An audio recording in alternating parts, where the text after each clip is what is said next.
आज का हमारा टॉपिक है हायर परचेज।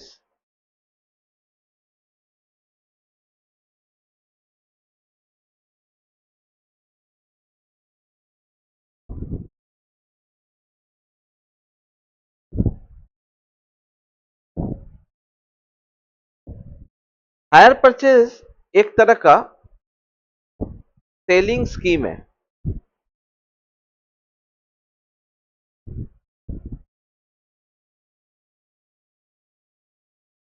ये स्कीम में क्या होता है, सपोज एक एग्जांपल लेते हैं। ए एक परचेजर है।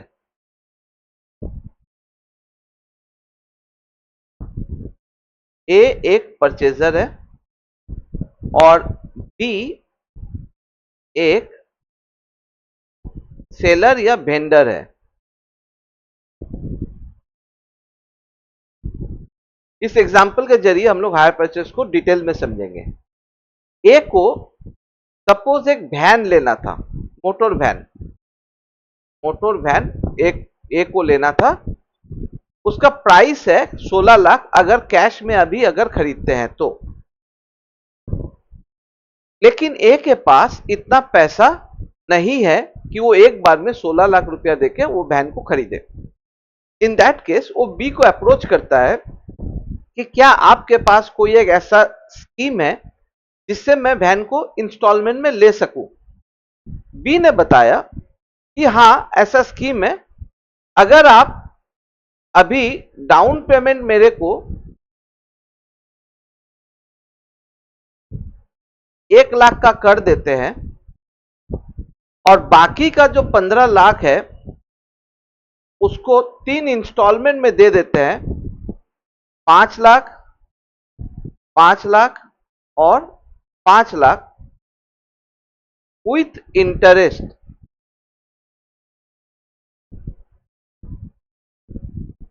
तो आप ये मोटर वैन को लेकर जा सकते हैं। तो एक के लिए ये एक अच्छा सा सुझाव रहेगा क्योंकि उसको सिर्फ 1 लाख रुपया भी देना था और मोटर वैन को वो इस्तेमाल कर सकता है। चलिए यहां तक तो समझ में आ जाता है। लेकिन इसमें हम लोग को यह ध्यान रखना पड़ेगा, जब तक ये तीनों इंस्टॉलमेंट विथ इंटरेस्ट पेमेंट नहीं हो जाता है, ये उसका एक्चुअल ओनर नहीं बन पाएगा। जब तक पेमेंट नहीं होता है पूरा इंस्टॉलमेंट और इंटरेस्ट, तब तक ये उसका एक्चुअल ओनर नहीं हो पाएगा। तो तब तक ये जो है एज हायर उसको यूज कर रहा है, मतलब एसेट को भाड़े पे यूज कर रहा है। इतना ही ध्यान रखना पड़ता है उसमें कि वो तो ओनर नहीं है। ठीक है, तो इसीलिए ए को बताया जाता है कि वो एक हायर परचेजर है और बी जो है वो हायर वेंडर है। और ये जो इंटरेस्ट का पार्ट है, ये पार्ट को बोला जाता है हायर चार्जेस।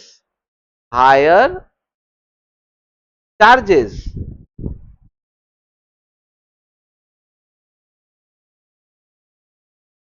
ठीक है, क्योंकि यहां पे तो 16 लाख रुपया कैश पेमेंट का, ये 1 लाख और ये 15 लाख, ये तो 16 लाख कैश पेमेंट का ही पार्ट हो गया। तो हायर पे देने का क्या एक्स्ट्रा चार्ज लग रहा है, that is called interest. Interest जो है वो हायर चार्जेस माना जाएगा और इस तरीके से हायर परचेस का डील होगा ए और बी के साथ।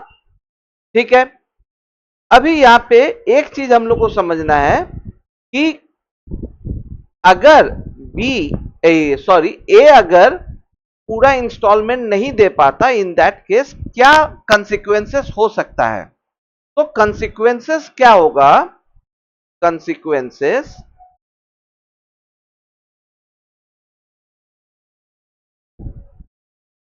एसेट को बी रिपोजेस कर लेगा।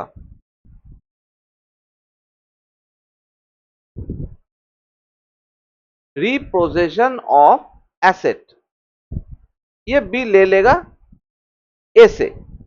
तो ये है बी का व्यू पॉइंट से वो रिपोजेशन करेगा और ए के व्यू पॉइंट से होगा एसेट सरेंडर।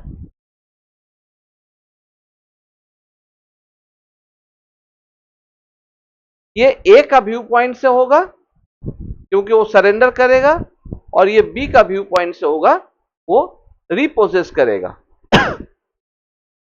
अब आगे चलते हैं, यहां पे एक कंफ्यूजन आता है। Hire purchase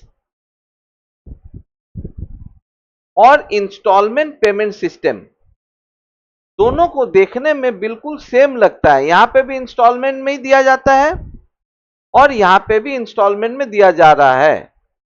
instalment payment system में हम लोग इंस्टॉलमेंट में ही डील करते हैं और हायर परचेज में भी इंस्टॉलमेंट में डील करते हैं। क्या दोनों सेम है?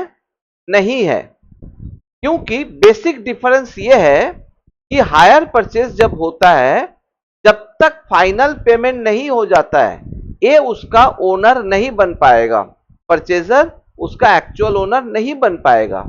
लेकिन इंस्टॉलमेंट पेमेंट सिस्टम में पहले दिन ही जब एसेट परचेज किया जाता है, तभी बायर जो है उसका एक्चुअल ओनर बन जाता है।